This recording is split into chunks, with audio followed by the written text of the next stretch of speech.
let's talk about all the book marketing mistakes all authors make that absolutely kills sales. I'm going to talk about some things that I wish I knew before I launched my first graphic novel. Something in the Water. It's over here. Hello. What I learned helped that book sell 90% more than all self-published authors sell in their lifetime. What I'm about to tell you is going to help all book marketers, whether you're making comics, mangas, novels, fiction, nonfiction, help you make better sales so we can get that industry average up. I could have gotten so much more sales by doing some of these things I'm about to tell you. I'm going to go general, and then I'm going to go some specific and actionable steps, because I think it's important to start broad and then narrow yourself in. This video is sponsored by My Own Comic Books at heycomics.com. More about that at the end of the video. Okay, sorry. I think this first section could be called, like, learn, right? If you know nothing about marketing, your first thing is going to be learn as much as you can about marketing in general. Now, there's 3 parts in marketing. There's digital marketing, traditional marketing, and guerrilla marketing. I always recommend learning guerrilla and digital marketing first. Those are going to be your base. You can get into traditional a little bit later after you learn the basis of those 2 things. It is important to get some education on traditional marketing as well, because there's like some psychology hacks in there that could help you sell more. Digital is probably the most important because that's where you'll be making the most sales. And then I'm actually testing out guerrilla marketing recently, which is like handing out flyers and going to conventions and selling there. It's going to be exhausting, but you're learning a skill that most people don't inherently know, and it is very important to learn how to do that. Then after you get the broad sense of it, I want you to target down into focusing on book marketing. That is the most important thing, to focus on how people have done it in the past so you can do it better in the future. After, I implemented a lot of the things I learned after the fact, and it helped, but if I set everything up at the beginning, it would have made things a lot easier for me. After you're done with marketing, dig a little bit into sales, because sales is also very important. You got to be personable, and you have to know how to sell something. Because marketing and selling are 2 different things. Marketing is talking about a book. Selling is making people get the purchase. So those are the 2 important things you need to know: marketing and sales, and hyper-focusing down when you get the overview done. Now, here's some actionable things that I think is highly important that I should have done that really screwed me for the future. All of my marketing efforts basically went to waste because here are the things I didn't do. The most important thing is that your book is the best way to market your next book. In every single book, you should have other titles, that you should have mentions to other titles that you have, a way for people to sign up for your newsletter, a bio page that could be tied into something else, and any other things people may need to know in the future to get another book from you. Those are the main things. Every book should help you sell your next book. Now, when it comes to your book directly, not inside the book, but marketing the book, the most important thing, the cover and the blurb. If you fail at these 2 things, these will kill your sales. You need to have a good cover, and you need to have a captivating blurb. I might make a video in the future talking about how to make a good cover and how to make a good blurb, but for all you need to know is you need to have those 2 things, and you can do that in your research. I'm going to tell you later in the video when we talk about ads on how to choose a cover option out of a few. Then the next thing to do is create that newsletter that I just talked about.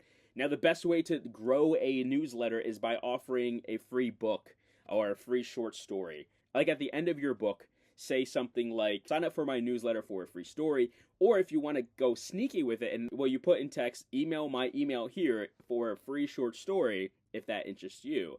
And that way you can put them in, you can kind of sneakily put them into your news funnel. You can secretly put them into your newsletter after sending them the free story. The next thing is have a website. As simple as it sounds, you need a place to point people to somewhere. This is the same reason you should have a newsletter, is because you should have a sustainable place where you can own and contact and connect with your audience that you're building. Because at the end of the day, you are building a fan base. You're not just selling a book, you're building a community. And that is very important, because without building a community, it's going to be like reinventing the wheel each time. You want to be able to sell to the fans of whoever liked your first book, okay? After that, the next best thing to do is write your next book, okay? Because my mistake was that I made this one book without any other books in my inventory. Now, the problem with that is nobody's going to continue to read they're probably gonna forget about it. It wasn't like the best book, if I'm being honest. It wasn't my best work. My best work is still yet to come. We're always improving. It is easier to get somebody into your community by giving them something else to, because at a point your book is your marketing tool. So you want to run deals and ads on them to get people in. And then when people are already hooked onto that thing, you can sell them the next thing. That's why series are the best drivers of sale. Series are the best drivers of sales. Out of all the research that I have compiled, series is the way to make money as an author, because it's easy to get people into one and then buy more to keep reading after. And from my research, I found about 4 books is the best for series. You could try to do more, but 4 books is probably the best, and then move on to the next one. And then also continue to sell. Now I want to talk specifically into ads, because to make money, you're going to have to spend some money. The reason why we set up your book like this is because this is what people are going to pick up, people are going to read, and people are going to remember. It's going to be in their house for hopefully as long as they live. And if they sell it to somewhere else, if they drop it off, they give it to a friend, you're expanding your audience through word of mouth. And that is the most important tool. Ads do not sell books. People sell books. Ads get people to buy books, but people sell books. You're more likely to check out a book recommended by a friend than you are an ad you randomly see on the internet. And also, you're more likely to buy a book from somebody you already trust than somebody random on the internet. So this is why you set up your book like that. That's the most important thing.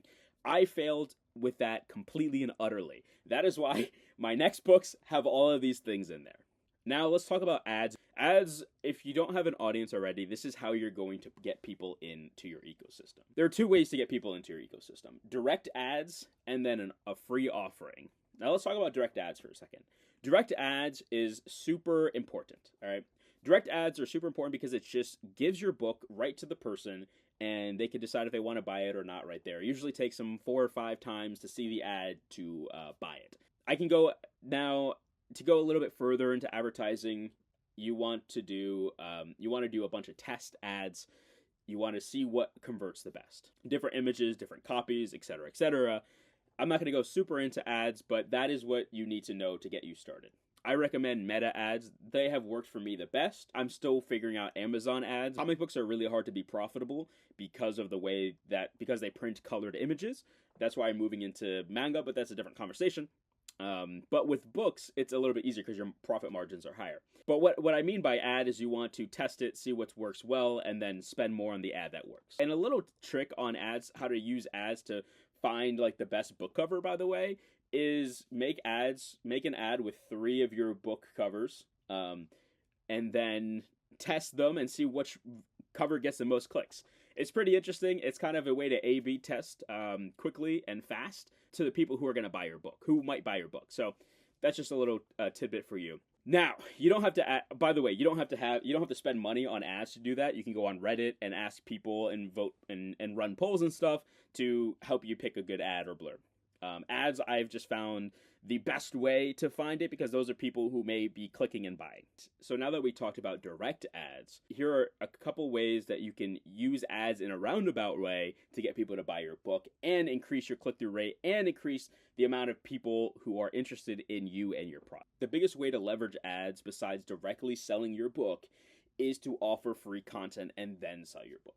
People, for some reason, there's like a psychology factor. If you give someone something for free, they're more likely to buy from you. There are 2 ways you can do this. Number 1 is more directly to your book, and that is giving away the first free chapter. It works to get people interested in that book. If you only have 1 book to sell, or if you want to sell a series, that's a pretty good way to do that. If you want to sell a series, give away the first book for free. You're going to lose money on it anyways. You'll make more money by giving it away for free or charging 99 cents for it for like a Kindle version. Maybe cheaper, $2 or $3 for hard copy, for a paperback version. But make the first thing as free as possible. The second way to do it is what I've been doing, is I give away a free short story that is about 20 pages long. That's long enough to get your style and your tone and stuff like that. And then at the end of that short story, I do the same thing that I do with my books. If you like this, you might like these.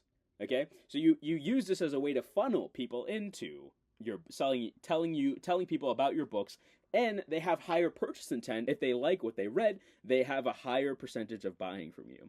And the thing is, they're probably, if they liked it, they'll buy it from you, and if they don't like it, they weren't going to buy it from you anyways. So there's no harm in doing that. Your ads bring people to your book. Your book helps you sell other books, including other books and the books in that series. It should all be an ecosystem that talks to each other. And everything and every book that you release should be able to point back to your newsletter, usually by a free offering, or just sign up to keep updated on the next book, okay? And if I did all of that, I would have sold probably like 10 times more than I would have sold originally. And if you found any of this helpful or informative, please check out my comic books at heycomics.com with 2 Y's. I do fantasy, romance, and action adventure, and thriller. So if you like any of those genres, I'll have more books coming out soon, but that's kind of a taste of what you have now.